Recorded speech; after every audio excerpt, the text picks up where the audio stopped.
Hi hello అందరికీ నమస్కారం. Welcome to our channel rowdy Prema information. అయ్య బాబోయ్, ఏంటండి అందరికీ అంతలా కోపం వచ్చేసింది? నన్ను కొట్టేస్తారా ఏంటి? స్టోరీ చాలా ఉంది. ఇంకా మీరు అప్పుడే అలా అయిపోతే ఎలా? ముందు ముందు బాగానే తిట్టుకుంటారులే నన్ను. ఐషు ఎలా చనిపోయింది? కృతిక్ ఐషు పెళ్ళి జరిగిందా లేదా? ఐషుని కృతిక్ ఎందుకు కాపాడుకోలేకపోయాడు? కృతిక్ విలనా లేకపోతే హీరోనా? సంధ్య ఎవరు? సంధ్య కృతిక్ జీవితంలోకి వస్తుందా? వస్తే ఏం జరుగుతుంది?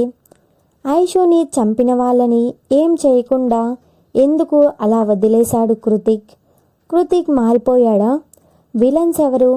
కృతిక్కి విలన్స్కి ఏంటి పగ? వాళ్ళు ఎలా కలిసి కృతిక్ని దెబ్బతీశారు? ఐషు నిజంగా చనిపోయిందా?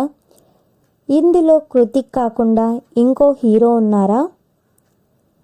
అంటే కృతిక్ విలనా? ఐషు పెళ్ళికి ఎలా ఒప్పుకుంది? కృతిక్ని ప్రేమించిందా? కృతిక్ ఐషుని అంతలా ప్రేమించడానికి కారణం ఏంటి? సంధ్యకి ఐషు తెలుసా?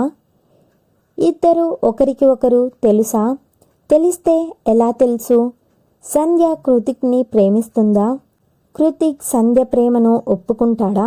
చూద్దాం ముందు ముందు ఎపిసోడ్లో. తిట్టుకోకండి, మీరే కదా మాకు సస్పెన్షన్స్ విలన్స్ బాగా ఉండాలి అన్నారు. నేను అలా రాస్తే తిడుతున్నారు నన్ను. ఇంకా ముందు ముందు ఇంకో ఇద్దరు విలన్స్ కూడా వస్తారు. Story is continue. Wait for the next episode. Subscribe to our channel. Thanks for watching.